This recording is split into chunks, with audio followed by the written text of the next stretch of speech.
Setelah diperlihatkan pada dua koloni, yaitu koloni Tokyo 1 tempat Yuji dan Megumi berada, serta koloni Sendai tempat Yuta berada, saat ini kita akhirnya ditunjukkan pada kondisi di koloni Tokyo 2 tempat di mana Hakari dan Panda berada.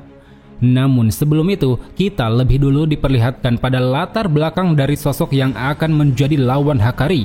Dia adalah Charles Bernard, seorang mangaka di era modern yang telah dibangkitkan teknik kutukannya. Saat itu, demi menjadi seorang mangaka terkenal, Charles pergi ke salah satu studio penerbit guna menyebarluaskan hasil karya mangganya. Namun sesampainya di sana, salah satu staf mengkritik hasil manga ciptaan Charles. Dia memberitahu bahwa cerita yang dibawakan terkesan sangat umum, yaitu tentang legenda dan kisah kuno. Mendengar hal itu, Charles tentu merasa tersinggung. Dia menilai staf tersebut tidak tahu apa-apa perihal hasil karyanya yang sangat unik. Bagaimana tidak, mangganya ini menceritakan tentang tokoh utama yang setiap malam ditipu oleh jenderal, di mana jenderal tersebut selalu menyuruh tokoh utama untuk menangkap harimau di dalam layar. Charles juga mengungkapkan bahwa di dalam mangganya terdapat beberapa plot twist tak terduga, seperti salah satunya yaitu harimau yang selalu diincar oleh tokoh utama ternyata adalah wanita dengan kostum kucing yang selama ini dia sukai. Merespon penjelasan Charles, staf itu pun menyatakan keberatan. Dia berkata, selain tidak cocok dengan studionya yang merupakan penerbit majalah shonen, manga Charles juga terkesan tidak jelas, terlalu spesifik dan sulit dipahami. Apalagi sketsa manga yang digambarnya juga terlihat tidak realistis. Bagaimana bisa salah satu karakter di dalamnya memiliki jari telunjuk yang sangat bengkok? Mendapati semua kritikan pedas tersebut lantas membuat Charles tersulut emosi. Dengan sangat berani, dia lalu mematahkan telunjuk staf tersebut dan berkata, jika studio ini begitu peduli dengan realisme, sebaiknya jangan membaca manga, melainkan tonton saja film live action yang karakternya memiliki bentuk sesuai dengan dunia nyata. Dari sanalah seolah harapannya untuk menjadi mangaka terkenal telah sirna. Charles menunjukkan keputusasaan yang begitu mendalam. Sambil pergi meninggalkan kantor penerbit, dia pun memutuskan akan lebih serius mengikuti Culling Game demi mendapat secercah inspirasi. Hingga tak lama setelahnya, di atas komedi putar, Charles tiba-tiba saja bertemu dengan Hakari Kinji. Di sana Charles bercerita bahwa setelah munculnya banyak kutukan di kota Tokyo, tak ada satupun orang yang mau menerbitkan manga, yang mana hal itu lantas membuat profesi manga makin dikucilkan. Seakan ingin menaikkan lagi derajat mangaka, Charles selalu meminta Hakari untuk memberinya alasan bertarung. Dia sadar bahwa semua pertarungan di dalam Culling Game dipicu oleh hal-hal yang tidak jelas, seperti para pemain yang gila bertarung atau apapun itu yang tidak logis. Karena itulah sebagai mangaka, Charles menginginkan alasan bertarung yang kuat, entah itu dengan cara memarahinya ataupun membencinya, sesuai dengan cerita di dalam manga di mana setiap pertarungan harus ada pemicu yang masuk akal. Mendengar semua ocehan tersebut, Hakari yang enggan ambil pusing langsung saja menghina Charles secara tega. Dia mengatakan bahwa dirinya tidak akan pernah mau membaca manga ciptaan Charles, apalagi dirinya juga tidak ingin ketularan aura murung yang selalu ditunjukkan otaku seperti Charles. Meski hinaan yang dilontarkan Hakari ini terkesan biasa, namun siapa sangka bagi mangaka seperti Charles itu adalah hinaan yang merusak harga diri. Terbukti saat itu, sambil menunjukkan ekspresi kemarahan, dia pun langsung menantang Hakari untuk melakukan pertarungan.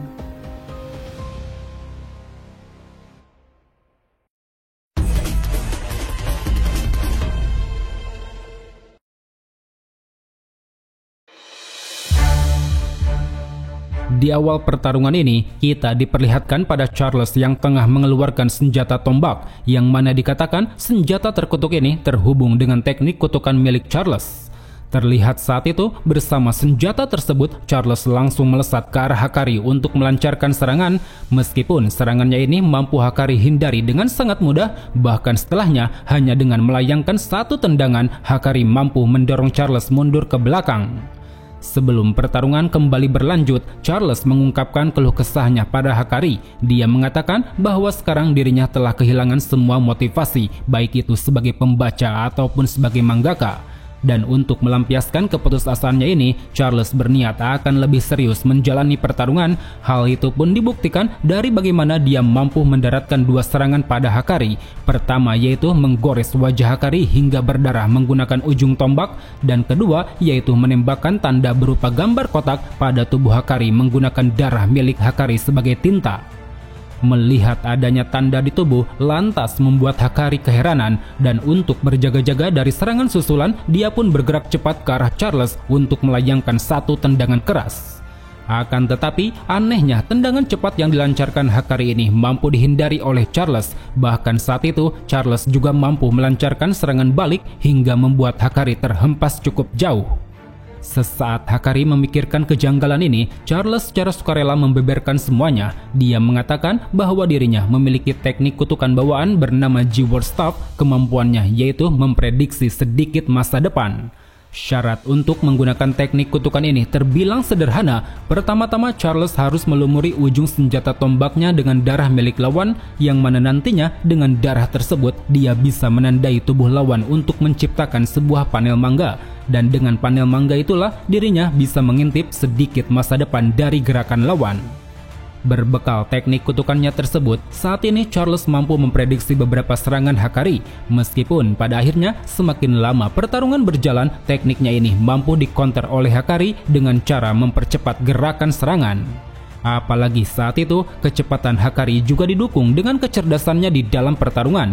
Terbukti dengan memanfaatkan titik buta penglihatan Charles, dia sanggup melancarkan rentetan serangan. Mau itu tendangan maupun pukulan, semuanya dapat dia layangkan hingga membuat Charles begitu kewalahan.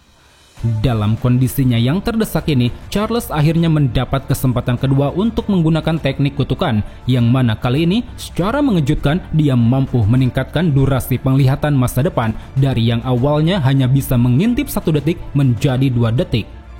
Di sisi lain, mendapati hal itu, Hakari lantas terkejut. Dia seolah tak menyangka jika teknik kutukan milik Charles bisa berkembang selama pertarungan.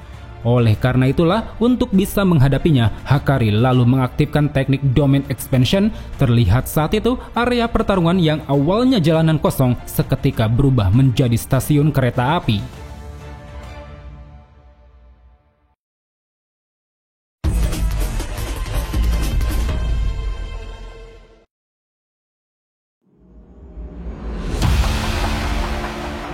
Setelah Hakari mengaktifkan Domain Expansion, Charles yang saat itu menggunakan teknik kutukan secara tiba-tiba langsung terdiam, yang mana ternyata di sana dia sedang menerima segudang informasi tentang Domain Expansion milik Hakari.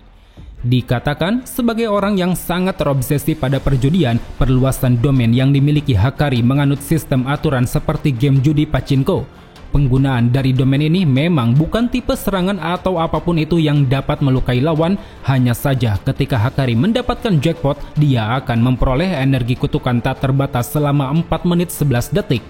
Dan pada durasi inilah Hakari seolah menjadi sosok penyihir kuat nan abadi, di mana dia akan mampu menyembuhkan lukanya, meregenerasi bagian tubuh yang hilang, serta melancarkan pukulan energi yang sangat luar biasa. Namun meski begitu, terdapat banyak sekali syarat dan aturan di dalam game pachinko ini. Tapi secara garis besarnya, di sini Hakari harus memperoleh 3 angka yang sama untuk mendapatkan jackpot, yang mana hasil 3 angka tersebut bisa ditentukan dengan 3 media, yaitu menggunakan bola, pintu, dan menggunakan koin.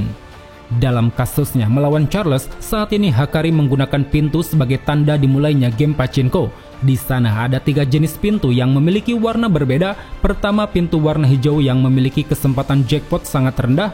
Kedua, pintu warna merah yang memiliki kesempatan jackpot sedang. Dan ketiga, pintu warna emas yang memiliki kesempatan jackpot lebih tinggi. Perlu diingat, pada dasarnya kesempatan jackpot yang bisa diraih oleh Hakari ini sangat sulit, yaitu sekitar 1:239. Jadi dengan begitu, meski nantinya Hakari mendapat pintu warna emas, itu masih jauh dari kesempatannya untuk meraih jackpot, karena memang pintu emas sendiri hanya memiliki kesempatan jackpot 1:100. Dan kini di dalam pertarungannya, Hakari lalu memulai game pachinko yang berdasar pada sebuah novel berjudul Pure Love Train. Di sana terdapat 7 karakter yang diberi nomor 1 sampai 7, yang mana nantinya Hakari akan diberi 2 karakter bernomor sama, dan untuk mendapat karakter ketiga sebagai tanda jackpot atau tidak, sebuah preview dalam novel Pure Love Train akan dijalankan. Namun sayang, sesaat Hakari memulai game pachinko, dia mendapat pintu berwarna hijau, atau dengan kata lain, sekarang Hakari memiliki kesempatan jackpot yang sangat rendah. Dan benar saja, setelah diberi 2 karakter yang memiliki nomor 4, Hakari gagal mendapatkan karakter sama dan malah mendapat karakter yang memiliki nomor 5. Karena pada saat itu, tepat ketika preview dimulai, karakter bernomor 4 gagal memenuhi syarat yang mengharuskannya menaiki kereta api. Akibatnya, domain yang digunakan Hakari ini pun tidak berdampak apa-apa, baik itu pada dirinya maupun pada Charles yang sedari tadi terus mengamati. Melihat kegagalan yang didapat Hakari, lantas membuat Charles harus segera bertindak. Karena menurutnya, meski Hakari gagal dalam percobaan pertama, tapi dia masih memiliki kesempatan untuk meraih jackpot jika terus mencobanya. Maka dari itu, demi bisa meminimalisir percobaan Hakari, Charles selalu mulai melancarkan serangan. Secara gencar dia pun terus menyibukkannya dengan melayangkan berbagai tusukan tombak. Akan tetapi di tengah gempuran tersebut, secara tiba-tiba Hakari memunculkan pintunya lagi, yang mana itu pertanda bahwa permainan pachinko akan dimulai kembali. Terlebih saat itu, pintu yang muncul di hadapan mereka adalah pintu berwarna emas, sebuah pintu yang menandakan bahwa kesempatan jackpot Hakari lebih tinggi dari sebelumnya. Sambil terus melakukan pertarungan, di sana Hakari diberi 2 karakter nomor 3 bernama Yume, yang mana untuk bisa mendapatkan 1 karakter Yume lagi, adegan novel harus memenuhi 2 syarat. Pertama yaitu Yume tidak boleh menaiki kereta terakhir untuk pulang, dan kedua, Yume harus muncul di sisi seberang rel kereta api. Kemudian setelah preview novel dimulai, adegan memperlihatkan sudut pandang dari karakter nomor 7 bernama Yuki. Terlihat dalam adegannya, dia tampak tengah berdiri di stasiun kereta api untuk menunggu kereta terakhir di hari Jumat. Hingga setelah beberapa saat, tepat ketika kereta api melintas melewati stasiun, tak ada satu orang pun yang masih berada di sana. Yang mana itu berarti Hakari kembali gagal mendapatkan jackpot karena Yume telah pulang dan tidak berada di sisi seberang rel kereta api. Melihat kenyataan ini, tentu saja membuat Charles merasa lega. Seolah ingin segera mengakhiri pertarungan, dia pun langsung melesat ke arah Hakari dan berhasil melayangkan serangan tebasan hingga membuat Hakari terkapar. Merasa telah memenangkan pertarungan, Charles lalu melontarkan ocehan pada Hakari.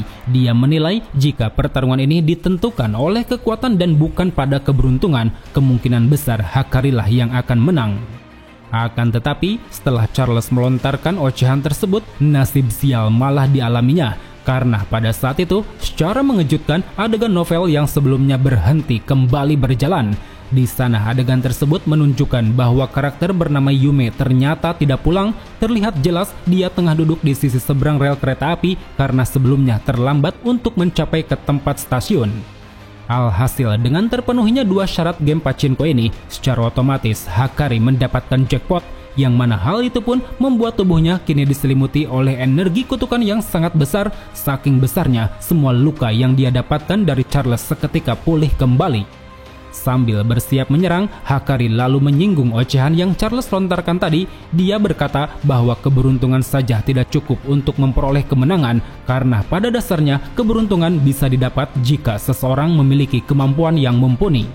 Seolah ingin membuktikan hal itu, Hakari segera memperlihatkan kekuatan sejatinya.